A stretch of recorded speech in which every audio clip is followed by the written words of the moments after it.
people of the United States. A house divided against itself cannot stand. Life, liberty, and the pursuit of happiness. Hello, and welcome to George Washington Slept Here, a new civic education podcast from Freedom's Foundation at Valley Forge, where we explore American history, civic education, and the idea of liberty through conversations with some of our favorite thinkers, writers, and leaders. I'm Jason Rea, Chief Operating Officer at Freedom's Foundation, and this week's host of George Washington Slept Here. In this new civic and history education podcast, the format is simple, a long-form conversation with a friend of Freedom's Foundation where we can learn something new. Before we go any further, a little housekeeping. We encourage everyone to subscribe to George Washington Slept Here wherever you listen to podcasts, and make sure you get every new episode as soon as it comes out. And we love hearing from listeners, so please email us at gwshpodcast@gmail.com with your comments, questions, or suggestions. And hit us up at Freedom's Foundation's social media at FFVF on Twitter and on Facebook and Instagram at Freedom's Foundation. Today's interview is with constitutional scholar and former Freedom's Foundation board member, Dr. Roger Smith. Hello, Rogers. Hello. Welcome. We're so glad to have you here. Our conversation today is going to be structured, as it always is, in a way to keep us on track. We want to explore your origin story. How did you become the person sitting before us? Your current work, what is taking up the bulk of your time? And then I want to delve into the Constitution and specifically the idea of citizenship that has been such a part of your work as a scholar. And finally, we will end with a quiz, which hopefully will allow listeners to learn something new about you. So, Rogers, where were you born and raised? I was born in Spartanburg, South Carolina, but I was raised in Springfield, Illinois. My parents moved north just a few months after I was born because my father wanted to start his own business. Okay. And so do you remember South Carolina at all, or your memories are all from Illinois, from Springfield? I definitely consider myself Midwesterner, a son of Springfield, but my family visited South Carolina every summer while I was growing up. And so I had a vivid sense of being part of a Southern family, even though I was Midwesterner. And that was significant for my development because I grew up during the era of the civil rights struggles of the 1950s and 60s. And I was living in the adult hometown of Abraham Lincoln, but going back to South Carolina, the state that had been the first to secede from the Union. And so it made issues of civil rights very vivid to me.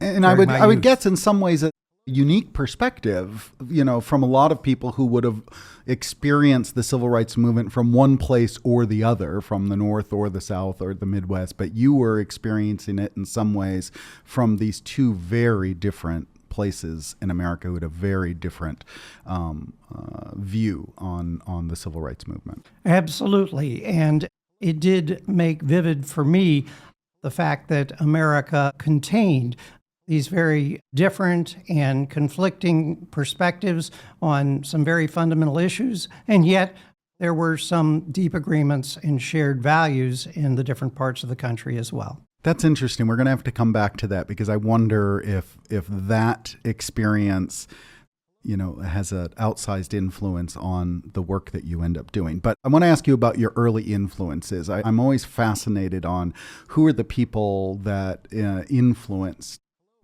someone and maybe sent them on a particular trajectory. So anyone particular that in your early life that you remember and affected the decisions that you would make later on? Well, my parents were the greatest influences on me. My father was a conservative businessman with a strong sense of independence. I don't know if he would have put it this way, but he sort of embraced the Jeffersonian yeoman ideal of being a self-supporting family man. He didn't do it on a farm. He did it by having his own business. But my mother, who had trained to be a teacher, had a passion for learning, and she also had a strong, religiously inspired moral conscience, and that was a big influence on me as well. It also mattered tremendously that I was living in a state capital that simultaneously shrined Abraham Lincoln, and it made issues of politics a very, very vibrant part of my growing up. And you have siblings. Where do you fall in the order of your siblings? I have 3 brothers, no sisters. I am the second of the 4 brothers, and it is certainly true that my interactions with my older brother, always trying to be like him, always trying to compete with him, helped shape a lot of my personality. Absolutely. So, and I want to state now, I'm indebted to your former student and friend of Freedom's Foundation, Keith Whittington, for a really wonderful biographical sketch of you that he wrote on I think it's the Cambridge University Press.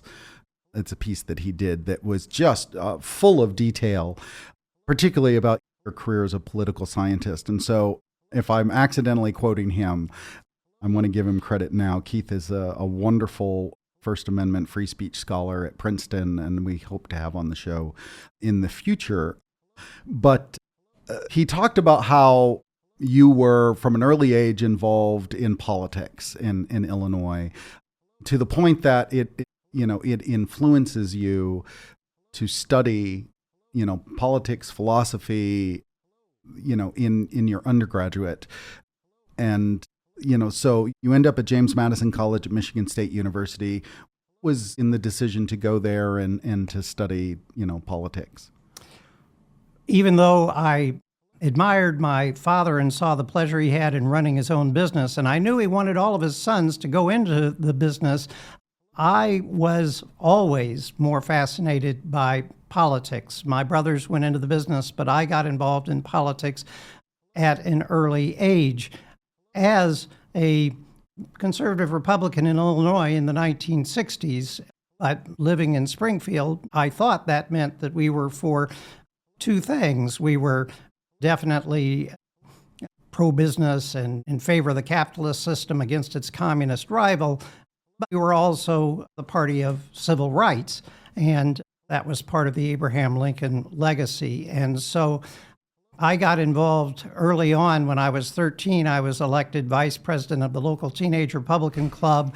I became president of the club the next year, and eventually I became the state chairman of the Illinois Teenage Republicans. And by the time I was 16, because I was active in the local Republican Party, I had worked for all 3 branches of the Illinois state government.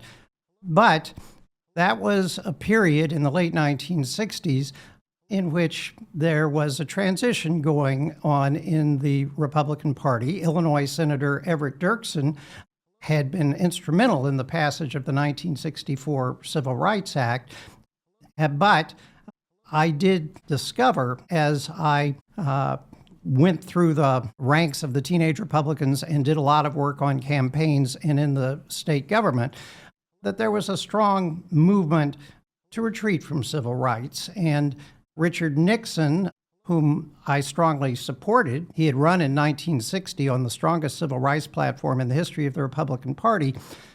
In 1968, when I was head of Teens for Nixon in Illinois, he began adopting a Southern strategy that did involve this retreat from civil rights that I found disturbing. And working in Illinois politics can be a disillusioning experience for anyone on either party. There's simply a lot of corruption in Illinois politics. There are 5 governors of Illinois of both parties that have been indicted and imprisoned during my lifetime. So as the more I got involved in politics, I saw 2 things. There was a level of corruption in Illinois politics that I found deeply disturbing, and I did see my party moving away from some of the positions that were most important to me. And as a result, I began questioning a lot of my beliefs and commitments. I discovered when I was looking into colleges that James Madison College at Michigan State was a new program that was that it hired a faculty focused on teaching in small classes where they were debating questions of political philosophy and questions of political purpose. And I felt that was the atmosphere I needed at that point in my life in order to address the questions that had arisen from my active political involvement and involvement in state government. That's really interesting that experience led you to want to explore it in a different way, that you were in, really for a teenager, you were in retail politics and instead said, okay, I want to look at the ideas and the philosophical underpinning behind this.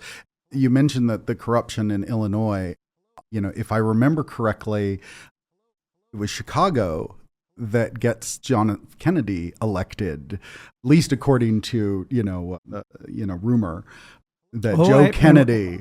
We certainly believe that. Yes. The Republicans in Illinois. And it was an example.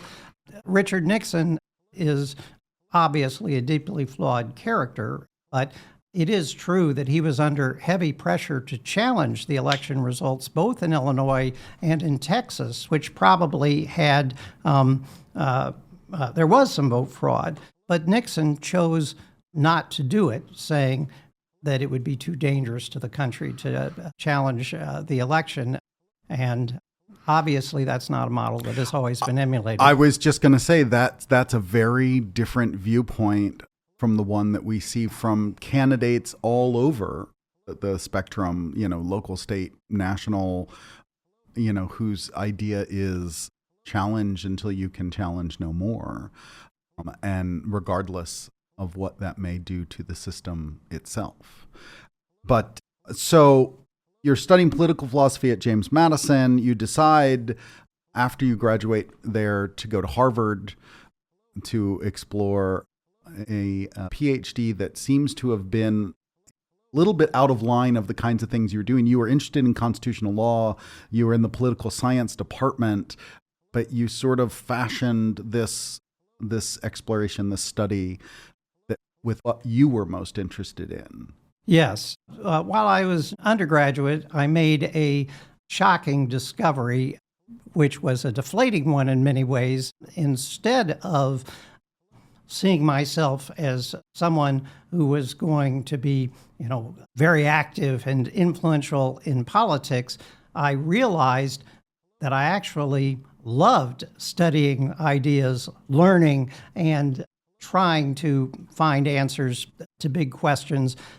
And so I realized I was more of a nerdy academic than I was someone who should pursue a career in politics. And even more importantly, while my undergraduate experience was enormously valuable, it still left me with a kind of quest to find a sense of the political principles and purposes I could embrace. And so I went on to graduate school and did begin studying American constitutionalism as well as political philosophy because I saw in constitutional decisions a practical effort to debate and decide on fundamental American principles in a context where you actually had to indicate what those principles implied for the real problems that the country was facing.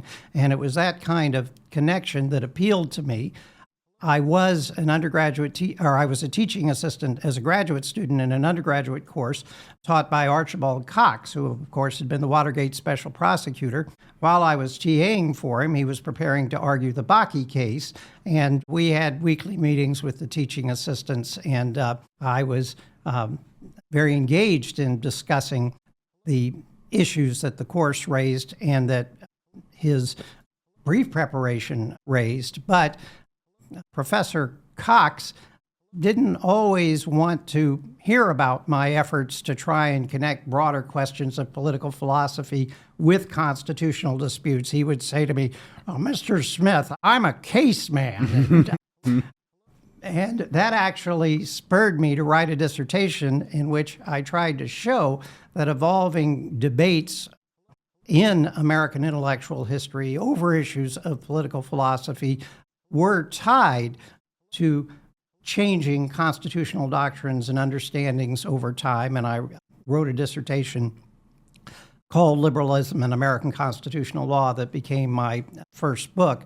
In the course of writing that book, I also did come at last to a sense of what I thought American constitutional purposes and our broader public philosophy should be.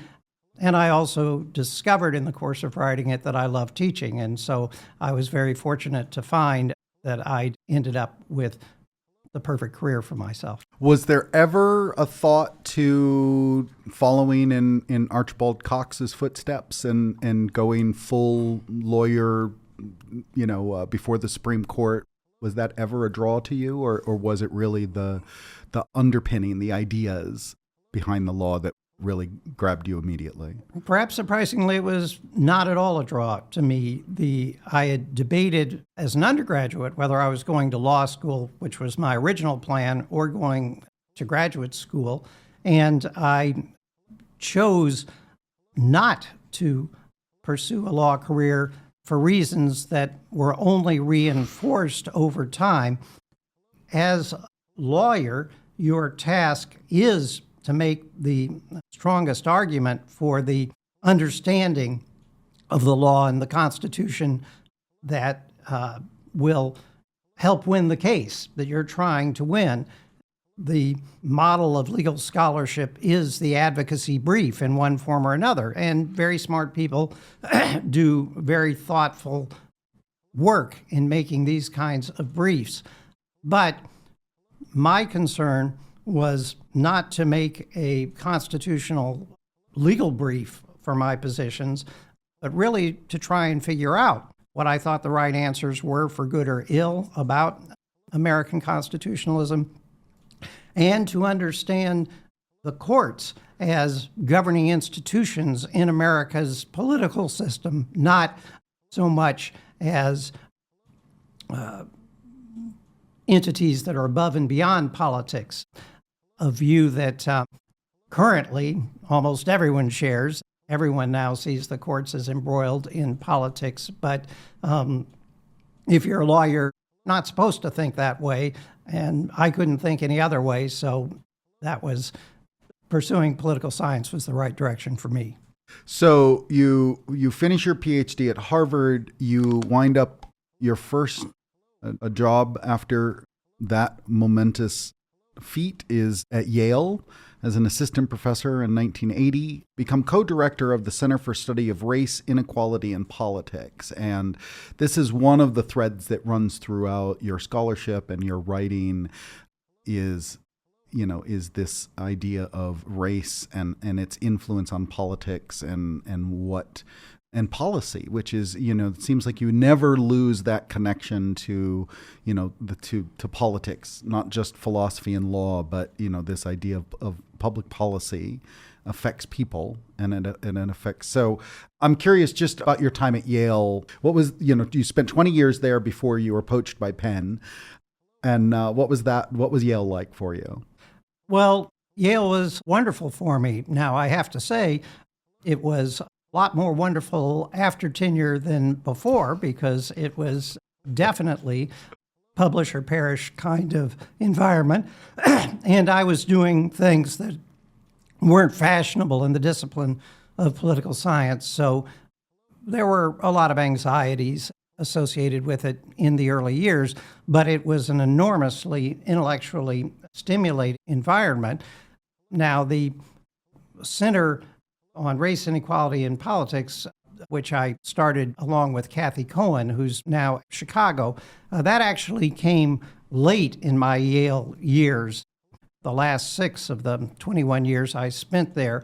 And the truth is that in writing my dissertation and my early scholarship, I was definitely focused on the relationship of American principles to public policy issues, but I wasn't focused on racial issues. They had been very important to me, and I'd been involved in civil rights activism some as a teenager, but I did think that the nation had made progress and would continue to make progress toward racial justice. And so The constitutional issues in my first book are mostly things like free speech, right of privacy, civil liberties issues.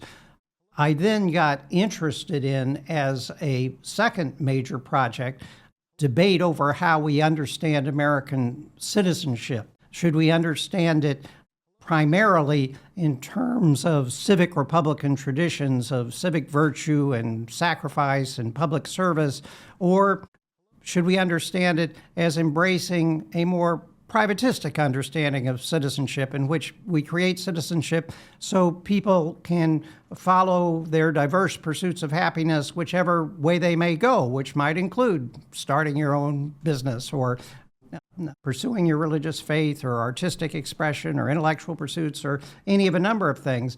Is it really about freedom for diverse pursuits of happiness, most of them private pursuits of happiness? And that was a lively debate in political theory in the early 1980s. And I thought, well, if we study the history of American citizenship laws, we can see in different periods what the dominant conceptions of citizenship were that were officially adopted and authorized. And so I began doing that project, and in the course of doing it, I studied that I found that to a far greater extent than I had realized to be the case, there were lots of American leading figures, including judges and local, state, and national office holders, who argued quite explicitly that America was supposed to be a white man's nation, a white Christian man's nation. And these racial notions of American citizenship had been fought over from the start, waxed and waned in domination, but they had been central dimensions of American civic development. And that was in many ways disparaging to me, but it also resonated with my youthful and teenage experiences, where I'd seen the contestation over who was really an American and what America really stood for, going between Illinois and South Carolina, seeing the debates within the Republican Party in Illinois. And so I became much more concerned that issues of race were unresolved in modern America, remained a central source of division and often injustice. And I decided that I had a responsibility to devote a lot of my scholarship and teaching to those issues, which I have done ever since. And that also included creating the center that you referred to. Part of the freedom of tenure that allowed you to, as you made this discovery and in the pursuit of the scholarship that got you to tenure, sort in some ways changes your direction. You're still doing Constitution, you're still within political science, but now you've made this discovery, and it sort of forces you to explore it further. That's true. And I was also conscious of the fact that once I had tenure, I was in a position to assist my younger non-tenured colleague, Kathy Cohen, who is an African-American woman who was pursuing racial justice issues in her scholarship. Some of my senior colleagues regarded her as suspect because of that. You know, how could she be objective about issues of racial justice? And so they tended to not be very supportive. And a lot of Black people in the academy have this experience. They have a strong sense that they have a responsibility to their communities to try to further racial justice in America, but that can be viewed as a liability. You're an activist, not a scholar, by many of the faculty. So Kathy really had the idea for this center, but she needed a senior tenured colleague to help her. And because I both admired her and her scholarship, and because I thought our institution and our discipline needed to address these issues more, I partnered with her. And I have to say, Kathy said, you know, our center is going to train the next generation of scholars on race and ethnicity in America. And I said, well, that's not very realistic. But the American Political Science Association gives out an award for best book on racial and ethnic politics, and it has gone a number of times to scholars that were trained in that center. Well, that's an impressive track record. So 2001, Penn, University of Pennsylvania, reaches out, makes you an offer you can't refuse. You come here to Philadelphia as the Christopher H. Brown Distinguished Professor of Political Science. You become the founding director of what is now known as the Andrea Mitchell Center for the Study of Democracy. You spend 21 years there. So you're 21 years at Yale, you just split that career perfectly in half because you just retired in 2022 after being dean. And you were also the president of the American Political Science Association from 2018 to 2019 and inducted, this is my favorite just because I have such an affinity for the American Philosophical Society. You were inducted as a member in 2016 and generously invited me to come to the ceremony where I believe that was the one where Supreme Court Justice Elena Kagan was also inducted and spoke. Yeah. And one of my favorite, lots of people know about the relationship between Antonin Scalia and Ruth Bader Ginsburg. But Elena Kagan shared some wonderful memories of sitting at the end of the table from the Chief Justice with Scalia next to her, whispering at her and getting her in trouble, essentially, with the Chief Justice. Again, two people who we would assume, are, because they are on opposite sides of many of the votes cast in that chamber, that they would have an antipathy toward one another personally, and they didn't. And for me, that was one of my just favorite experiences. It was a great experience, and it does underline a reality about the Supreme Court that isn't often understood, even though no case gets to the Supreme Court unless there are powerful arguments on both sides. They don't take the case unless there's a real controversy to address. It's nonetheless true that a surprisingly high percentage of Supreme Court decisions are unanimous or very close to unanimous. We perceive the court as deeply divided, and that's not false by any means. Different members of the court do embrace different visions of the Constitution, but those visions do have significant overlap on many important issues, and it's also true that they've all been through similar kinds of socialization processes, like professional experiences growing up. So there are folks that have a lot in common, and they are mostly deeply concerned to try to get the law right, even though they have different understandings of the law, and to have the institution function effectively, even though often in the eyes of others, it's making highly controversial decisions. So yes, they can really work together and they can really be friends despite what are very important differences. Which leads me to this question, since you've brought up civic education, and I know one of your accomplishments while you were at Penn was the Philadelphia Teacher Institute. And I wonder how much of that is connected to your mother being a teacher, that you understood the importance of teachers and the role they play, and then connect that to civic education and your study of the Constitution. But I wonder if you have thoughts on how do I want to say this?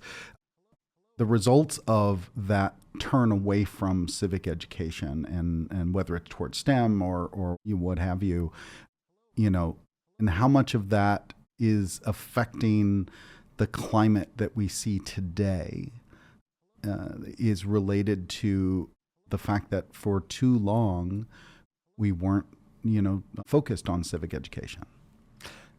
I can't claim to provide social scientific evidence that the neglect of civic education is responsible for any specific set, much less all of the major difficulties besetting the American political system today. I do think that in some ways a more significant factor, as many have stressed, has been the rise of social media and echo chambers in which people have their viewpoints reinforced and often pushed to greater extremes by hearing only from people who are on the side that they are leaning toward.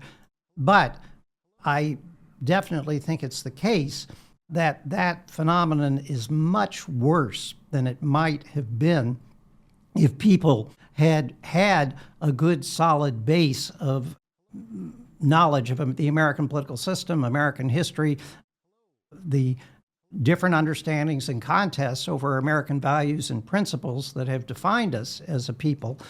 I think they would be less likely to buy into extremist accounts on either side of the political spectrum if they simply knew more about the realities of the American experience.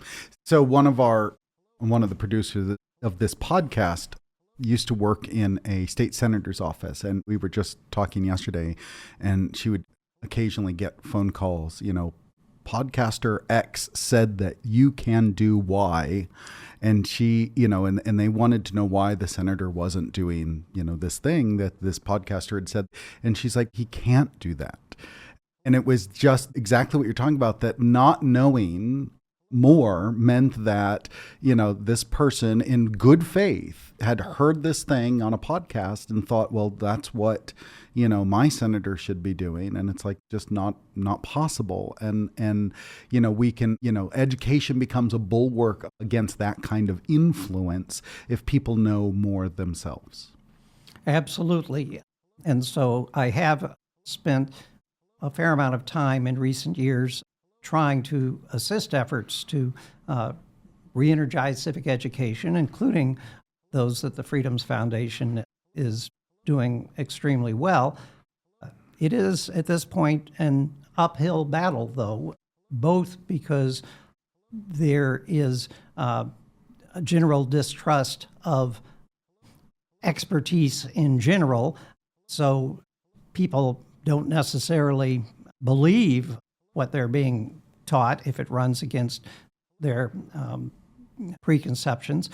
And teaching has been highly politicized, again, from both sides of the political spectrum, in ways that sometimes are barriers to effectively communicating the kinds of shared knowledge about the realities of our experience that, again, we need. Absolutely. And that I want to jump into I want to go through your books, not in any great detail, because I wanted to get to the sort of big ideas that have influenced your scholarship. But as you mentioned, you start with liberalism and American constitutional law, with this idea of rational liberty that Keith describes, but it's reconciling of individual liberty and collective self-government. That is, in some ways, a fundamental tension for this country from the beginning. That it's one of the things we talk about with students. How do you balance individual liberty, collective security? It's the individual and the community, and both are important and both are legitimate. And so, based on what do we, find that connection and that balance?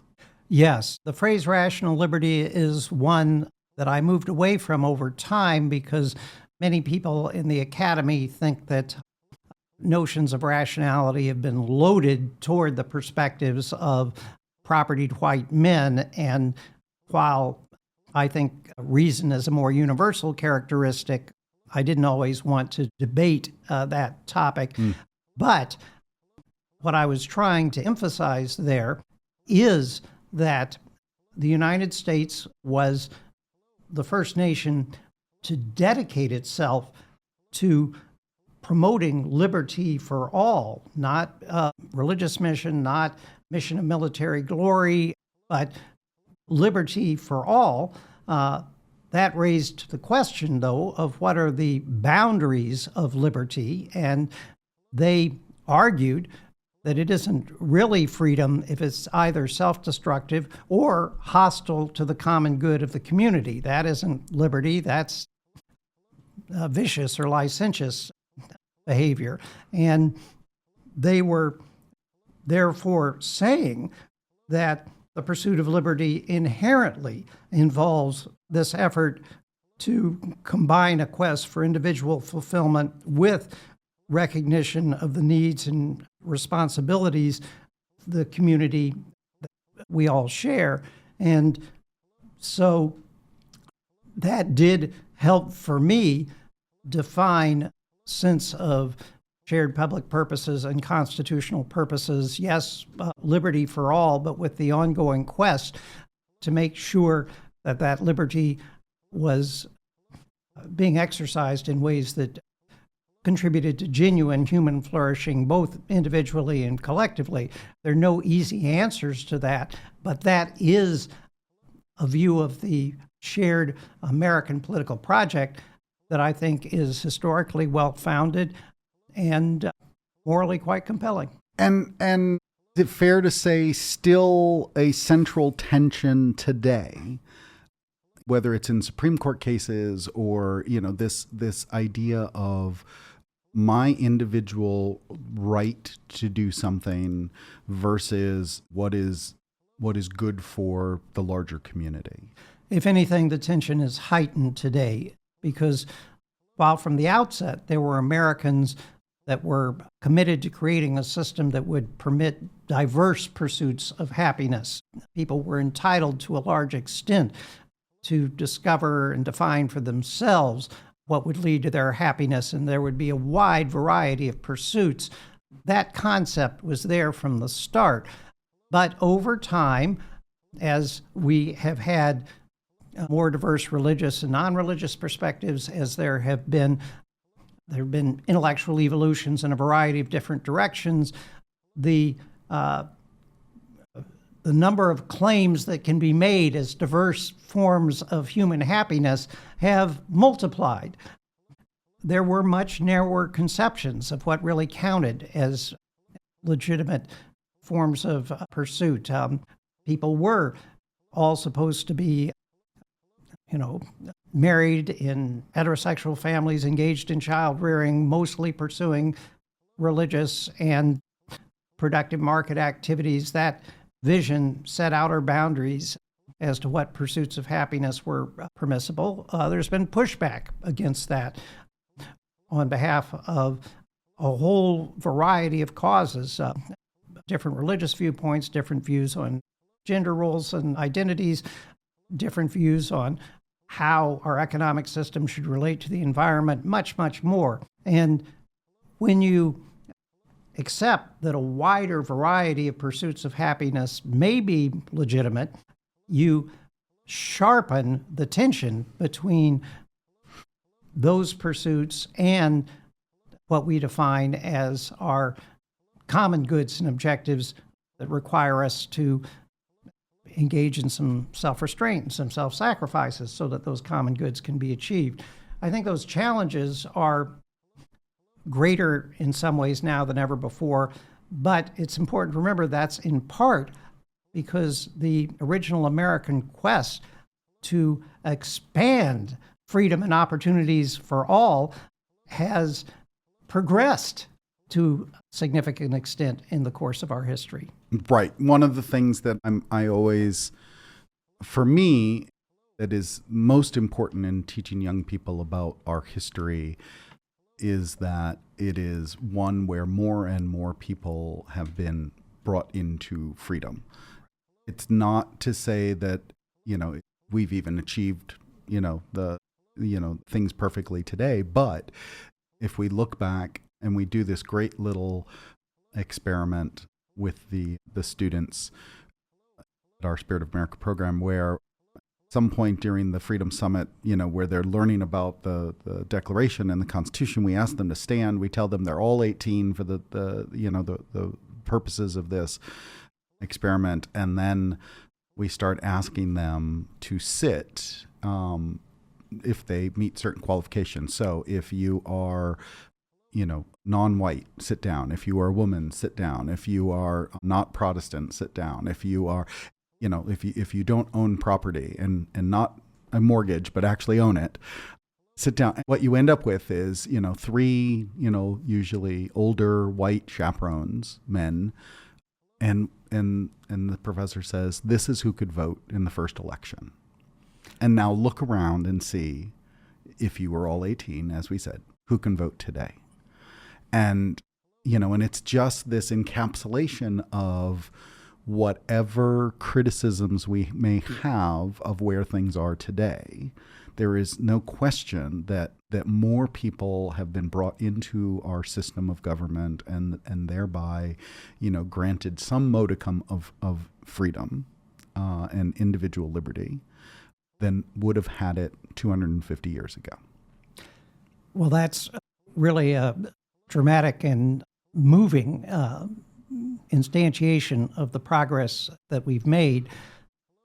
Again, that very progress means that the challenge of combining individual freedom with successful collective pursuits is in some ways more challenging than ever, even though many difficult of the issues of the past have been resolved. But at the same time, it does affirm that progress can be achieved. And why can progress be achieved? I don't think it's because deep down all of us know the right answers. I think that contestation over how to find the best way to combine individual freedom with collective flourishing, that is inherent in the project, not any particular set of right answers. But I do think it is testimony to the fact that while human beings are driven by many things and are capable of many great evils, the truth is that most people, most of the time, would like to find successful shared answers. And that's really been an engine of progress throughout American history. I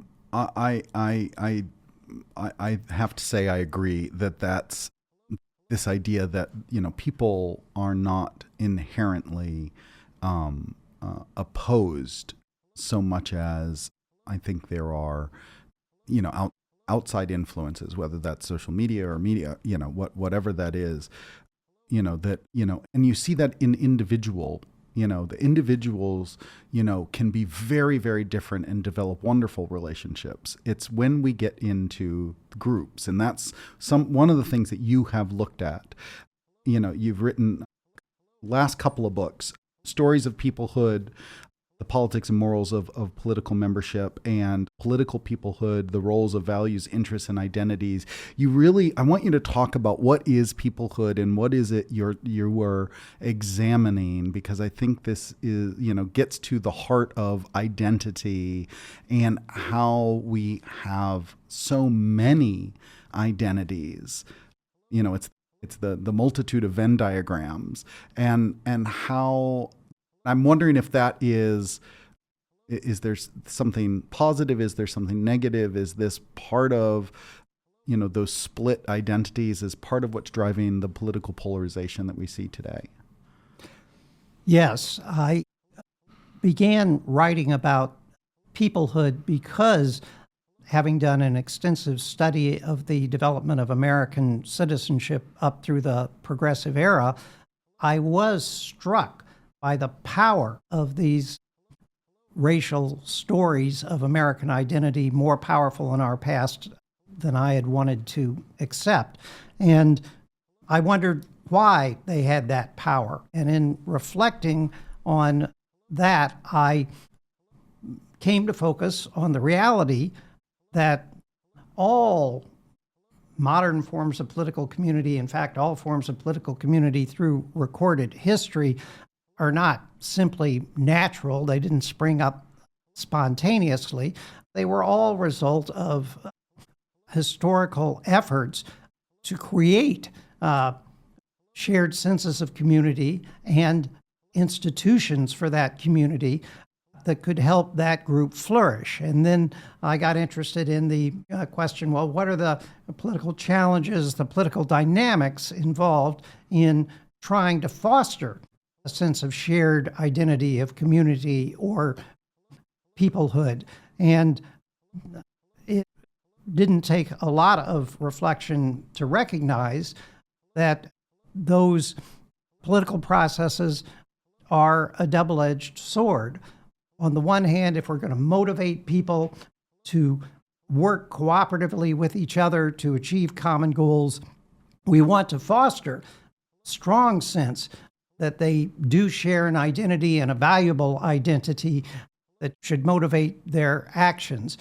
But the very process of defining a sense of shared identity and why this community is special can involve a dynamic of saying, and by the way, other people and other forms of community, they're not so special. It's exclusionary. Right.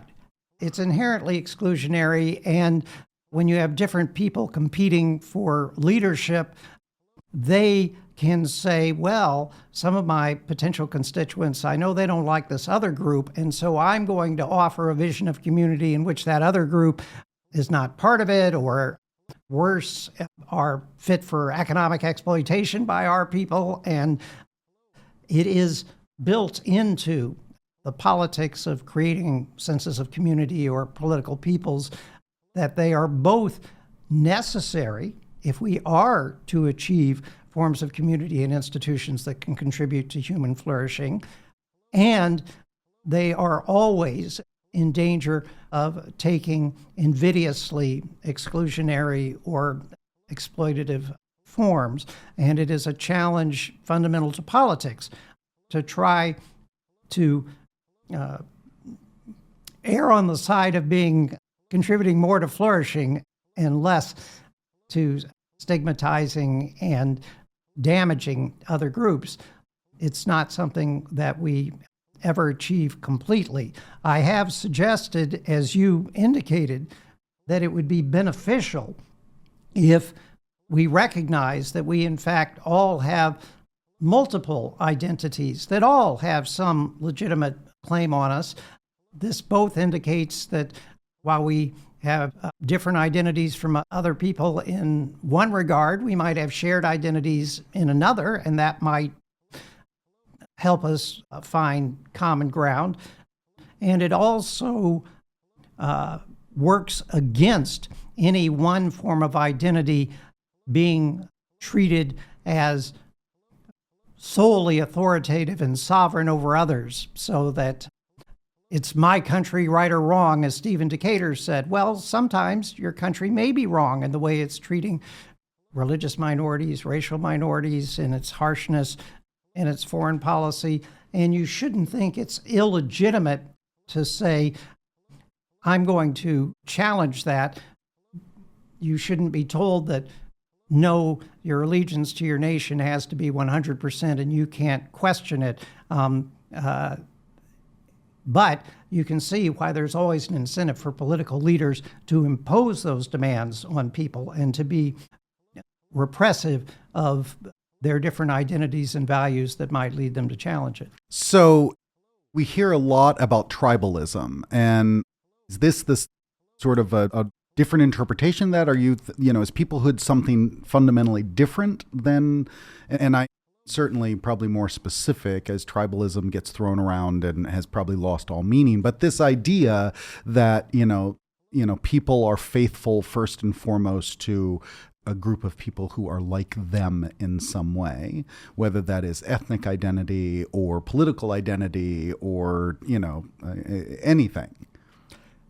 In some ways, the notion of peoplehood is a challenge to tribalist understandings of the same human phenomenon. The human phenomenon is that we do exist in communities and associations of various sorts. But tribalist accounts present those as in some way natural and inescapable in ways that can elevate their claims to authority. You are in this tribe because God put you in this tribe. You're in this tribe because it's in your genes. You're in this tribe because you share a history that defines who you are and that you cannot alter in any fundamental way. The account of peoplehood is to say that no, none of these identities are simply natural. They're not genetically encoded. Whether or not they are divinely ordained is an interpretation that can be legitimately disputed. What we have the most evidence on is that they are human creations, and creations that we can alter. We're not simply predetermined by our histories. So the emphasis is that our tribes shouldn't be seen to have absolute sovereign authority over us and be unalterable. We should rather understand our political communities in particular as the creation of human beings, hopefully to advance human well-being, and we have both the opportunity and the responsibility to carry forward those communities in ways that really do contribute to human well-being. And seeing their choices as determined by some pre-existing tribal identities militates against that. And so that's why I argue against tribalism. Absolutely. So along with choice, it seems there's a corollary idea that comes into play, which is trust.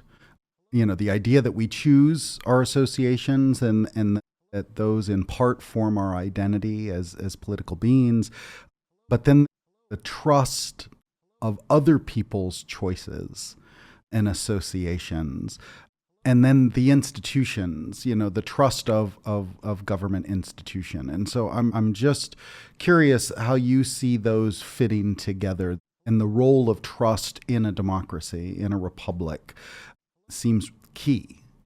Yes, and in Stories of Peoplehood, I argued that successful forms of political peoplehood, political community, require establishing widespread senses of both trust and worth. You have to think that this form of political community is actually achieving good things for you. It has to have worth, but you can't ever know for sure, and so you have to have an element of trust in your fellow citizens and in your leaders that they are actually trying to achieve the good things that they promise, the things that you value because of the senses of identity and commitment and concern that you've grown up with. Well, how do you inspire those senses of trust? You do have to convince people that you have things in common with them. And this, again, is a double-edged sword. The things in common might be we share the same race or the same religion, and that has a potential to be invidiously exclusionary. But it is also possible to emphasize that in other ways we share many of the same values, we share many of the same problems, we share some of the same sense of the solution to those problems. And so there are better and worse ways, I think, of developing senses of trust.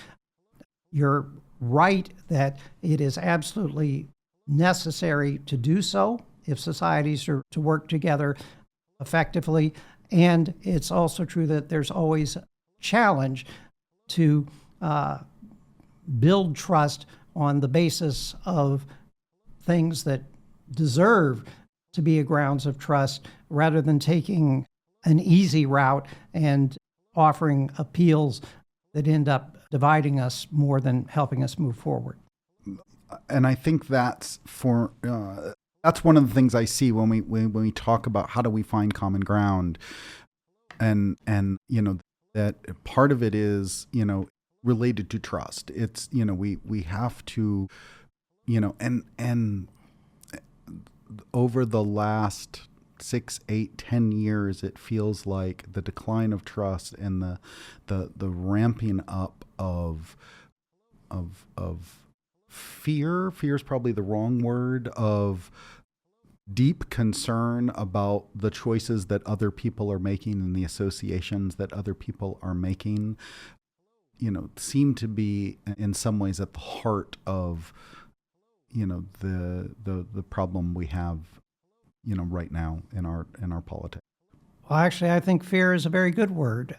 One way to inspire trust in yourself is by inspiring fear of others and promising to protect and assist you against those others. And we do see this kind of fear-mongering and scapegoating throughout the political spectrum. If people have a policy on religious education that I disagree with, let's call them fascists. If people are seeking to get greater demographic diversity than I'm comfortable with, let's claim that they are trying to replace true Americans with dangerous foreigners. We see this kind of fear-mongering and scapegoating, and it does reinforce senses of trust within sections of the community, but it also makes trust impossible across the community. Right. Well, we will wrap it up there. Thank you. We could talk for hours and hours more, but we do have our quiz to get to. So, okay, we will start with, excluding Washington and Lincoln, who's your favorite president? I have to say that it's now FDR. I wasn't, I've been a capitalist all my life, son of a businessman, and I initially shared the deep skepticism about FDR that my father had, and I still am skeptical of him on many grounds, but I do see him as dedicated to the project of restructuring American economic institutions so that they would be more broadly beneficial, and that's a project that I think we need in this time. If you had not become a political scientist, what would you be today? I would probably be a lawyer, wondering why I had decided to become a lawyer. I love it. What pet peeve annoys you the most? Every episode I talk about one that I have, and the one I've been thinking about is less and fewer, and when people misuse those or use the wrong one in the wrong place, it's one of those things that just like nails on a chalkboard. I'm sorry to say I have a lot of pet peeves of that sort, but one that I inherited, the one that bothers me most in academic life is when people open their talk by spending 5 minutes saying that they will be brief, and then they run over their time. Yes, yes. Oh, absolutely. Just start.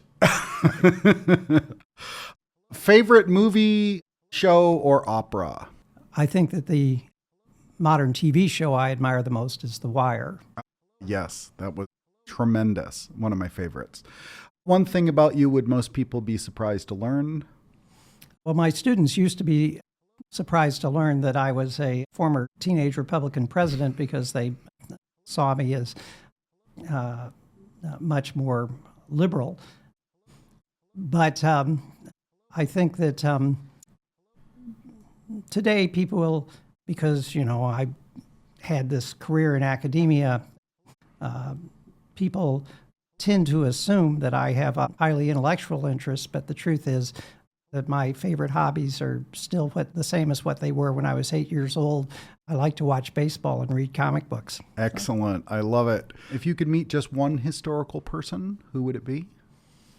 Oh, I'm afraid it would be my hometown hero, Abraham Lincoln. Absolutely. And then final question, bourbon or scotch? I drink caffeine-free Diet Coke. Rogers, I can't thank you enough for coming on and spending so much time with us. I've never not had a conversation with you where I've learned lots. So thank you for sharing that with our listeners. Well, thank you so much for having me, Jason, and thank you for the work that you and everyone else are doing here at the Freedoms Foundation at Valley Forge. It's a beautiful location, but it also does beautiful work. Well, thank you. Thank you very much. And you've been part of that in multiple ways, and we thank you. I want to thank our producers, Laura Kennedy and Sarah Rasmussen. And a special shout out to friend of the pod, Bill Franz, for his art design on the logo. And most of all, I want to thank all of our listeners. Please subscribe, follow, rate, review George Washington Slept Here wherever you listen to podcasts, and tell your friends. To learn more about Freedom's Foundation at Valley Forge, check out our website at www.freedomsfoundation.org. That's Freedoms with an S. And follow us on social media, Instagram, Facebook, or email us at gwshpodcast@gmail.com with comments, questions, or suggestions. Thank you, and we'll see you next time.